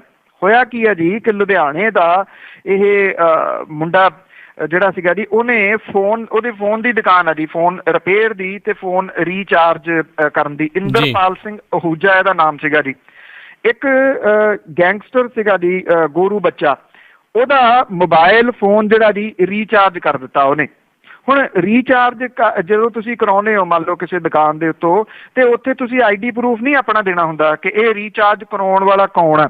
ਉਹ 50 ਰੁਪਏ ਦਾ ਕਰਾਇਆ, 100 ਰੁਪਏ ਦਾ, ਜਿੰਨਾ ਵੀ ਤੁਸੀਂ ਕਰਾਇਆ, ਉਹਨੂੰ ਕੋਈ 10 ਰੁਪਏ ਜਿਹੜੇ ਜੀ 15 ਰੁਪਏ ਉਹਦੇ ਵਿੱਚੋਂ ਬਚਣੇ ਹੁੰਦੇ ਆ। ਉਹਦਾ ਰੂਟੀਨ ਦਾ ਕੰਮ ਹੈ, ਉਹਨੇ ਰੀਚਾਰਜ ਕਰ ਦਿੱਤਾ। ਤੇ ਪੁਲਿਸ ਵਾਲਿਆਂ ਨੂੰ ਜਿਹੜਾ ਜੀ ਅੱਗੇ ਤੋਂ ਅੱਗੇ ਪਤਾ ਲੱਗਿਆ ਕਿ ਉਹ ਗੋਰੂ ਬੱਚਾ ਜਿਹੜਾ ਜੀ ਰੀਚਾਰਜ ਕਿੱਥੋਂ ਕਰਵਾ ਕੇ ਲਿਆ ਜੀ। ਜਦੋਂ ਰੀਚਾਰਜ ਦਾ ਪਤਾ ਲੱਗਾ ਤੇ ਉਹਨਾਂ ਨੇ ਆ ਕੇ ਜਿਹੜਾ ਸੀਗਾ ਜੀ ਬਜਾਏ ਇਹਦੇ ਕਿ ਜਿਹੜਾ ਗੈਂਗਸਟਰ ਸੀ ਉਹਦਾ ਪਿੱਛਾ ਕਰਕੇ ਉਹਨੂੰ ਫੜਦੇ, ਆ ਕੇ ਉਹ ਫੋਨ ਵਾਲਾ ਦੱਬ ਲਿਆ ਜੀ ਜਿਹਦੇ ਕੋਲ ਉਹਨੇ ਰੀਚਾਰਜ ਕਰਾਇਆ ਸੀਗਾ, ਔਰ ਉਹਨੂੰ ਕੁੱਟਿਆ ਮਾਰਿਆ। ਉਹਦੇ ਤੋਂ ਪੈਸੇ ਜਿਹੜੇ ਸੀਗੇ ਉਹ ਲੈ ਗਏ, ਕੋਈ 1,25,000 ਰੁਪਇਆ ਹੌਲੀ ਹੌਲੀ ਕਰਕੇ ਜਿਹੜਾ ਜੀ ਇਹ ਉਹਦੇ ਤੋਂ ਇੰਦਰਪਾਲ ਸਿੰਘ ਅਹੂਜੇ ਤੋਂ ਲੈ ਗਏ। ਹੁਣ ਦੁਬਾਰਾ ਉਹਨੂੰ ਫੇਰ ਕਹਿ ਰਹੇ ਸੀਗੇ ਕਿ ਇੰਨਾ ਹੀ ਪੈਸਾ ਜਿਹੜਾ ਜੀ ਤੂੰ ਦੇ, ਨਹੀਂ ਤਾਂ ਤੇਰੇ ਉੱਤੇ ਚਿੱਟੇ ਦਾ ਕੇਸ ਪਾਵਾਂਗੇ, ਤੇਰੇ ਉੱਤੇ ਚਿੱਟੇ ਦਾ ਕੇਸ ਜਿਹੜਾ ਜੀ ਉਹ ਪਾ ਕੇ ਤੈਨੂੰ ਅੰਦਰ ਦੇ ਦਾਂਗੇ ਤੇ ਮੁੜ ਕੇ ਤੂੰ ਬਾਹਰ ਨਹੀਂ ਨਿਕਲ ਸਕੇਗਾ। ਇਹਦੇ ਵਿੱਚ ਦੁੱਗਰੀ ਥਾਣੇ ਦਾ SHO ਦਵਿੰਦਰ ਚੌਧਰੀ, ਸਵਰਨ ਸਿੰਘ ਤੇ ਬੂਟਾ ਸਿੰਘ ਜਿਹੜੇ ਜੀ ਉਹ ਨਾਂ ਦੱਸੇ ਗਏ ਨੇ ਜੀ। ਇਹ ਜਿਹੜੇ ਗੋਰੂ ਬੱਚੇ ਦੇ ਕੇਸ ਦੇ ਉੱਤੇ ਜਿਹੜਾ ਉਹ ਕੰਮ ਕਰ ਰਹੇ ਸੀਗੇ। ਜਿਹੜਾ ਇੰਦਰਪਾਲ ਸਿੰਘ ਅਹੂਜਾ ਸੀਗਾ ਉਹਨੇ ਕੀ ਕੀਤਾ ਜੀ, ਉਹ ਹਾਰ ਗਿਆ ਵਿਚਾਰਾ। ਉਹ ਕਹਿੰਦਾ ਜੀ ਕਿ ਮੈਂ ਹੁਣ ਮੇਰੇ ਕੋਲ ਰਾਹ ਕੋਈ ਨਹੀਂ ਬਚਿਆ। ਉਹਨੇ ਟ੍ਰੇਨ ਦੇ ਮੂਹਰੇ ਛਾਲ ਮਾਰ ਕੇ ਖੁਦਕੁਸ਼ੀ ਕਰ ਲਈ, ਪਰ ਉਦੋਂ ਪਹਿਲਾਂ ਉਹਨੇ ਆਪਣੇ ਫੇਸਬੁੱਕ ਦੇ ਉੱਤੇ ਜਿਹੜਾ ਜੀ ਇਹ ਸਾਰੀ ਕਹਾਣੀ ਜਿਹੜੀ ਲਿਖ ਦਿੱਤੀ ਕਿ SHO ਜਿਹੜਾ ਜੀ ਦਵਿੰਦਰ ਚੌਧਰੀ ਜਿਹੜਾ ਜੀ ਉਹਨੂੰ ਥਾਣੇ ਦੇ ਵਿੱਚ ਬਾਰ-ਬਾਰ ਸੱਦਿਆ, ਉੱਥੇ ਉਹਨੂੰ ਕੁੱਟਿਆ ਮਾਰਿਆ। ਜਿਹੜਾ ਜੀ ਇਹ ਉਹ ਵਿਅਕਤੀ ਹੈ ਦਵਿੰਦਰ ਚੌਧਰੀ ਜਿਹਨੂੰ 2 ਦਿਨ ਪਹਿਲਾਂ ਪੰਜਾਬ ਸਰਕਾਰ ਨੇ ਤਰੱਕੀ ਦੇ ਕੇ DSP ਜਿਹੜਾ ਜੀ ਉਹ ਬਣਾਇਆ। ਔਰ ਇਹਦੇ ਜਿਹੜਾ ਹੁਣ ਫੇਸਬੁੱਕ ਦੇ ਉੱਤੇ ਆਉਣ ਤੋਂ ਬਾਅਦ ਇਹਦਾ ਰੌਲਾ ਰੱਪਾ ਜਿਹੜਾ ਨਾ ਜੀ ਉਹ ਬਹੁਤ ਪੈ ਗਿਆ। ਇੱਕ ਨੌਜਵਾਨ ਜਿਹੜਾ ਸੀਗਾ ਆਪਣੀ ਜ਼ਿੰਦਗੀ ਤੋਂ ਹੱਥ ਧੋ ਗਿਆ। ਹੁਣ ਪਤਾ ਇਹ ਲੱਗਾ ਜੀ ਕਿ ਲੁਧਿਆਣੇ ਦੇ ਜਿਹੜੇ ਪੁਲਿਸ ਕਮਿਸ਼ਨਰ ਨੇ ਉਹਨਾਂ ਨੇ ਇਹਨਾਂ ਤਿੰਨਾਂ ਨੂੰ ਜਿਹੜਾ ਜੀ ਉਹ ਸਸਪੈਂਡ ਕਰ ਦਿੱਤਾ। ਸਿਰਫ ਸਸਪੈਂਡ ਕੀਤਾ, ਜਦੋਂ ਕਿ ਜੇ ਕੋਈ ਖੁਦਕੁਸ਼ੀ ਦੇ ਵਿੱਚ ਨਾਂ ਲਿਖ ਜਾਂਦਾ ਤਾਂ ਉਸ ਬੰਦੇ ਦੀ ਅਰੈਸਟ ਪੈਂਦੀ ਆ। ਅਜੇ ਕੋਈ ਅਰੈਸਟ ਜਿਹੜੀ ਹੈ ਜੀ ਇਹਨਾਂ ਦੀ ਨਹੀਂ ਕੀਤੀ ਗਈ। ਇਹਨੂੰ ਲੈ ਕੇ ਸੋਸ਼ਲ ਮੀਡੀਆ ਦੇ ਉੱਤੇ ਇਸ ਵੇਲੇ ਬਹੁਤ ਵੱਡਾ ਜਿਹੜਾ ਜੀ ਰੌਲਾ ਗੋਲਾ ਮਚਿਆ ਹੋਇਆ ਜੀ। ਜੀ ਜੀ ਬਿਲਕੁਲ। ਅਤੇ ਕਿਸਾਨ ਜਥੇਬੰਦੀਆਂ ਕਾਫੀ ਜਿਹੜੀਆਂ ਜੀ ਹੁਣ ਭੜਕ ਰਹੀਆਂ ਆ, ਜਿਉਂ ਜਿਹੜੀ ਸਰਕਾਰ ਆ ਆੜ੍ਹਤੀਆਂ ਦੇ ਹੱਕ ਦੇ ਵਿੱਚ ਆ ਰਹੀ ਆ।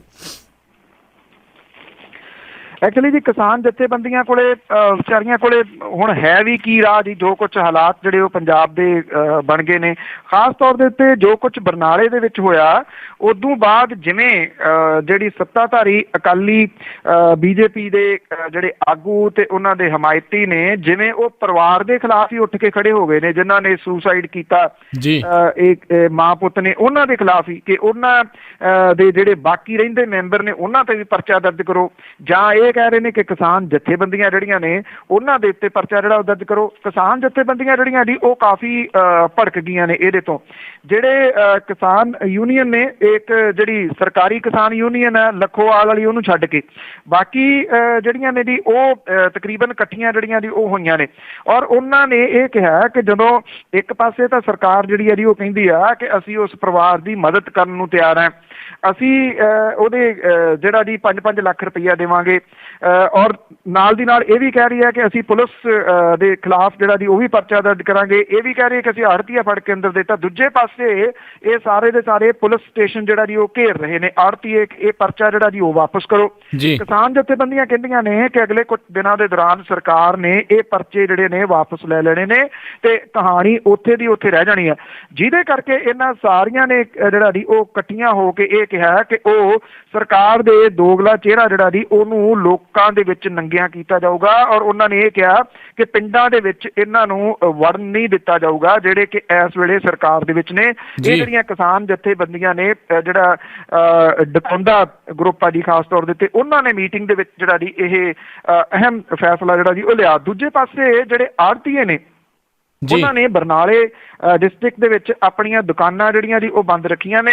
ਸਰਕਾਰ ਦੇ ਖਿਲਾਫ ਜਿਹੜੀ ਹੈ ਜੀ ਉਹ ਨਾਅਰੇਬਾਜ਼ੀ ਕੀਤੀ ਹੈ ਔਰ ਇਹ ਕਿਹਾ ਕਿ ਜਿਹੜੇ ਫੜੇ ਗਏ ਨੇ, ਜਿਹੜਾ ਆੜ੍ਹਤੀਆ ਫੜਿਆ ਗਿਆ ਉਹਨੂੰ ਛੱਡਿਆ ਜਾਵੇ, ਉਹਦੇ ਤੋਂ ਕੇਸ ਜਿਹੜਾ ਜੀ ਉਹ ਵਾਪਸ ਲਿਆ ਜਾਵੇ, ਕਿਉਂਕਿ ਇਹ ਜਿਹੜੇ ਆ ਜੀ ਇਹ ਕਹਿੰਦੇ ਆ ਕਿ ਉਹਦੇ ਉੱਤੇ ਗਲਤ ਕੇਸ ਜਿਹੜਾ ਜੀ ਉਹ ਪਾਇਆ ਗਿਆ। ਇਹ ਇੱਕ ਕਿਸਮ ਦੇ ਨਾਲ ਸਰਕਾਰ ਦੇ ਗਲੇ ਦੀ ਹੱਡੀ ਜਿਹੜਾ ਜੀ ਇਹ ਕੇਸ ਬਣੂਗਾ, ਕਿਉਂਕਿ ਜੇ ਤਾਂ ਉਹ ਆੜ੍ਹਤੀਆਂ ਦੇ ਖਿਲਾਫ ਭੁਗਤਦੀ ਹੈ, ਆੜ੍ਹਤੀਏ ਖਿਲਾਫ ਹੁੰਦੇ ਨੇ, ਜੇ ਜਿਹੜਾ ਜੀ ਉਹ ਕਿਸਾਨਾਂ ਦੇ ਖਿਲਾਫ ਭੁਗਤਦੀ ਹੈ, ਕਿਸਾਨ ਜਿਹੜੇ ਨੇ ਉਹ ਖਿਲਾਫ ਹੁੰਦੇ ਨੇ। ਐਕਚੁਅਲੀ ਕਿਹਾ ਇਹ ਵੀ ਜਾ ਰਿਹਾ ਹੈ ਕਿ ਜਿਹੜੀ ਬੀਜੇਪੀ ਆ ਉਹ ਕੁਛ ਜ਼ਿਆਦਾ ਇੱਥੇ ਜਿਹੜਾ ਜੀ ਇਸ ਚੀਜ਼ ਨੂੰ ਭੜਕਾ ਰਹੀ ਹੈ, ਕਿਉਂਕਿ ਉਹਨੂੰ ਇਹ ਲੱਗਦਾ ਹੈ ਕਿ ਆੜ੍ਹਤੀਆਂ ਦੇ ਹੱਕ ਦੇ ਵਿੱਚ ਉਹਨੂੰ ਖੜਨਾ ਪੈਣਾ ਵੋਟਾਂ ਦੀ ਜਿਹੜਾ ਜੀ ਉਹ ਖਾਤਰ। ਇਹ ਲਾਸ਼ਾਂ ਦੀ ਖਾਤਰ ਨਹੀਂ, ਵੋਟਾਂ ਦੀ ਖਾਤਰ ਸਾਰਾ ਕੁਝ ਜਿਹੜਾ ਨਾ ਜੀ ਉਹ ਬਰਨਾਲੇ ਦੇ ਵਿੱਚ ਇਸ ਵੇਲੇ ਹੋ ਰਿਹਾ। ਸਥਿਤੀ ਬੜੀ ਜਿਹੜੀ ਹੈ ਜੀ ਉਹ ਤਣਾਅ ਵਾਲੀ ਬਣੀ ਹੋਈ ਹੈ ਜੀ ਜੀ। ਕੈਪਟਨ ਅਮਰਿੰਦਰ ਹੁਣੀ ਕੇਜਰੀਵਾਲ ਦੇ ਕਾਫੀ ਵਰੇ ਨੇ ਤੇ ਉਹਨਾਂ ਨੇ ਆਖਿਆ ਵੀ ਆਮ ਆਦਮੀ ਪਾਰਟੀ ਦਾ ਹਸ਼ਰ ਜਿਹੜਾ PPP ਵਾਂਗੂ ਹੀ ਹੋਵੇਗਾ। ਆਈ ਥਿੰਕ ਚੁਫੇਰਿਓਂ ਜਿਹੜਾ ਜੀ ਉਹ ਘਿਰੇ ਹੋਏ ਨੇ ਜਿਹੜੇ ਕੈਪਟਨ ਅਮਰਿੰਦਰ ਸਿੰਘ ਹੋਰੀ। ਇੱਥੇ ਆ ਕੇ ਉਹਨਾਂ ਨੇ ਜਿਹੜੀ ਗੱਲ ਕੀਤੀ ਆ ਸਿੱਖਸ ਫਾਰ ਜਸਟਿਸ ਦੇ ਉੱਤੇ ਸਵਾਲ ਜਿਹੜੇ ਆ ਉਹ ਖੜੇ ਕੀਤੇ ਆ। ਇਹ ਕਿਹਾ ਕਿ ਹੁਣ ਆਮ ਆਦਮੀ ਪਾਰਟੀ ਦੇ ਨੇਤਾਵਾਂ ਦੇ ਖਿਲਾਫ ਗੱਲ ਜਿਹੜੀ ਆ ਉਹ ਸਿੱਖਸ ਫਾਰ ਜਸਟਿਸ ਨੇ ਉਦੋਂ ਕੀਤੀ ਆ ਜਦੋਂ ਉਹ ਕਹਿੰਦੇ ਕਿ ਬਿੱਲੀ ਜਿਹੜੀ ਉਹ ਥੈਲਿਓਂ ਬਾਹਰ ਆ ਗਈ ਹੈ। ਉਹ ਕਹਿੰਦੇ ਜਦੋਂ ਜਿਹੜੇ HS ਫੂਲਕਾ ਹੋਰੀ ਪਿਛਲੇ ਦਿਨਾਂ ਦੇ ਵਿੱਚ ਜਾ ਕੇ ਆਏ ਨੇ, ਉਹਨਾਂ ਨੇ ਸਿੱਖਸ ਫਾਰ ਜਸਟਿਸ ਉਦੋਂ ਕਿਉਂ ਨਹੀਂ ਜਿਹੜਾ ਜੀ ਬੋਲੀ, ਉਹਦੇ ਉੱਤੇ ਕੇਸ ਜਿਹੜਾ ਉਹ ਦਰਜ ਕਿਉਂ ਨਹੀਂ ਕੀਤਾ। ਕੈਪਟਨ ਅਮਰਿੰਦਰ ਸਿੰਘ ਹੋਰੀ ਕਹਿੰਦੇ ਕਿ ਮੇਰੇ ਵੱਲੋਂ ਉਠਾਏ ਗਏ ਮੁੱਦਿਆਂ ਤੋਂ ਬਾਅਦ ਸਿੱਖਸ ਫਾਰ ਜਸਟਿਸ ਦਾ ਚਿਹਰਾ ਜਿਹੜਾ ਜੀ ਉਹ ਨੰਗਾ ਹੋ ਗਿਆ ਕਿ ਉਹ ਜਿਹੜਾ ਜੀ ਭਾਰਤ ਦੇ ਖਿਲਾਫ ਕੂੜ ਪ੍ਰਚਾਰ ਜਿਹੜਾ ਜੀ ਉਹ ਵਿਦੇਸ਼ਾਂ ਦੇ ਵਿੱਚ ਰਹਿ ਕੇ ਕਰ ਰਹੀ ਹੈ। ਉਹਨਾਂ ਨੇ ਜਿਹੜਾ ਜੀ ਸਾਰਾ ਨਿਸ਼ਾਨਾ ਤਾਂ ਉਹਨਾਂ ਦਾ ਸਿੱਖਸ ਫਾਰ ਜਸਟਿਸ ਦੇ ਉੱਤੇ ਸੀਗਾ। ਉਹ ਕਹਿੰਦੇ ਕਿ ਆਮ ਆਦਮੀ ਪਾਰਟੀ ਤੇ ਸਿੱਖਸ ਫਾਰ ਜਸਟਿਸ ਵਾਲੇ ਜਿਹੜੇ ਨੇ ਉਹ ਕਾਂਗਰਸ ਦੇ ਜਿਹੜਾ ਜੀ ਉਹ ਖਿਲਾਫ ਨੇ। ਤੋ ਇੱਕ ਕਹਾਵਤ ਹੈ ਜੀ ਪੰਜਾਬੀ ਦੀ, ਪਹਿਲਾਂ ਹੀ ਅਗਾਊਂ ਮੁਆਫੀ ਦੇ ਨਾਲ ਕਿ ਕੋਈ ਇਹਨੂੰ ਨਿੱਜੀ ਤੌਰ ਦੇ ਉੱਤੇ ਨਾ ਲਏ ਕਿ ਡਿੱਗਿਆ ਖੋਤੇ ਤੋਂ ਜੀ ਗੁੱਸਾ ਘਨਿਆਰ ਤੇ। ਜੀ ਜੀ ਜੀ ਬਿਲਕੁਲ। ਅਤੇ ਜਾਂਦੇ ਜਾਂਦੇ ਜਿਹੜਾ ਜੇ ਆਪਾਂ ਗੱਲ ਕਰੀਏ ਵੀ ਮਖੂ ਨੇੜੇ 10 ਸਰੂਪ ਅਗਨ ਭੇਟ। ਐਕਚੁਅਲੀ ਜੀ ਇਹ ਜਿਹੜੀਆਂ ਇੱਦਾਂ ਦੀਆਂ ਖਬਰਾਂ ਥੋੜ੍ਹੇ ਸਮੇਂ ਤੋਂ ਬਾਅਦ ਫੇਰ ਜਿਹੜੀਆਂ ਜੀ ਉਹ ਆ ਜਾਂਦੀਆਂ ਨੇ, ਬੜੀਆਂ ਮਾੜੀਆਂ ਜਿਹੜੀਆਂ ਜੀ ਉਹ ਘਟਨਾਵਾਂ ਨੇ। ਇਹ ਮਖੂ ਦੇ ਨੇੜੇ ਪਿੰਡ ਬਹਿਕ ਫੱਤੂ ਪੈਂਦਾ ਜੀ, ਉੱਥੇ ਗੁਰਦੁਆਰਾ ਪੈਂਦਾ ਜੀ ਜਿਹਦੇ ਵਿੱਚ 10 ਸਰੂਪ ਜਿਹੜੇ ਨੇ ਉਹ ਅਗਨ ਭੇਂਟ ਹੋ ਗਏ ਨੇ ਜੀ। ਅਜੇ ਮੁੱਢਲੀ ਜਿਹੜੀ ਜਾਣਕਾਰੀ ਆ ਉਹਦੇ ਵਿੱਚ ਦੱਸਿਆ ਜਾ ਰਿਹਾ ਜੀ ਕਿ ਸ਼ਾਰਟ ਸਰਕਟ ਸੀਗਾ ਜੀ, ਜਿਹਦੇ ਕਰਕੇ ਇਹ ਅੱਗ ਜਿਹੜੀ ਆ ਉਹ ਲੱਗੀ ਹੈ। ਇਹ ਕਿਹਾ ਜਾਂਦਾ ਜੀ ਕਿ ਇੱਥੇ ਕੋਈ ਜਿਹੜਾ ਮੇਲਾ ਮਨਾਇਆ ਜਾਂਦਾ ਹੈ, ਇੱਥੇ ਪਿੰਡ ਦੇ ਵਿੱਚ ਧੜੇਬੰਦੀ ਹੈ ਤੇ ਜਦੋਂ ਇੱਥੇ ਜਿਹੜਾ ਇਹ ਮੇਲਾ ਲਾਇਆ ਜਾਂਦਾ ਕਿਸੇ ਬਾਬੇ ਦੀ ਜਿਹੜਾ ਦੀ ਯਾਦ ਦੇ ਵਿੱਚ, ਉਹਦੀ ਇੱਕ ਆਰਜ਼ੀ ਕਮੇਟੀ ਜਿਹੜੀ ਹੈ ਜੀ ਉਹ ਬਣਦੀ ਆ ਤੇ ਗੁਰੂ ਘਰ ਦਾ ਗ੍ਰੰਥੀ ਜਿਹੜਾ ਜੀ ਉਹ ਗੁਰਦੁਆਰਾ ਛੱਡ ਕੇ 12 ਦਿਨ ਪਹਿਲਾਂ ਜਿਹੜਾ ਉਹ ਚਲੇ ਗਿਆ ਸੀਗਾ। ਜੋ ਕੁਝ ਧੜੇਬੰਦੀ ਹੈ ਸ਼ਾਇਦ ਉਹਦੇ ਕਰਕੇ ਗੁਰਦੁਆਰੇ ਦੇ ਵਿੱਚ ਲੱਗੇ ਜਿਹੜੇ CCTV ਕੈਮਰੇ ਨੇ ਉਹ 17 ਤਰੀਕ ਤੋਂ ਬੰਦ ਪਏ ਨੇ, ਉਹ ਮੁੜ ਕੇ ਜਿਹੜਾ ਜੀ ਉਹ ਚੱਲੇ ਨੀ ਗੇ। ਗੁਰਦੁਆਰੇ ਦੇ ਵਿੱਚੋਂ ਜਦੋਂ ਧੂੰਆਂ ਨਿਕਲਦਾ ਦੇਖਿਆ ਤਾਂ ਜਿਹੜਾ ਜੀ ਉਹ ਰੌਲਾ ਪਿਆ, ਪਿੰਡ ਜਿਹੜਾ ਸੀਗਾ ਜੀ ਉਹ ਇਕੱਠਾ ਹੋ ਗਿਆ।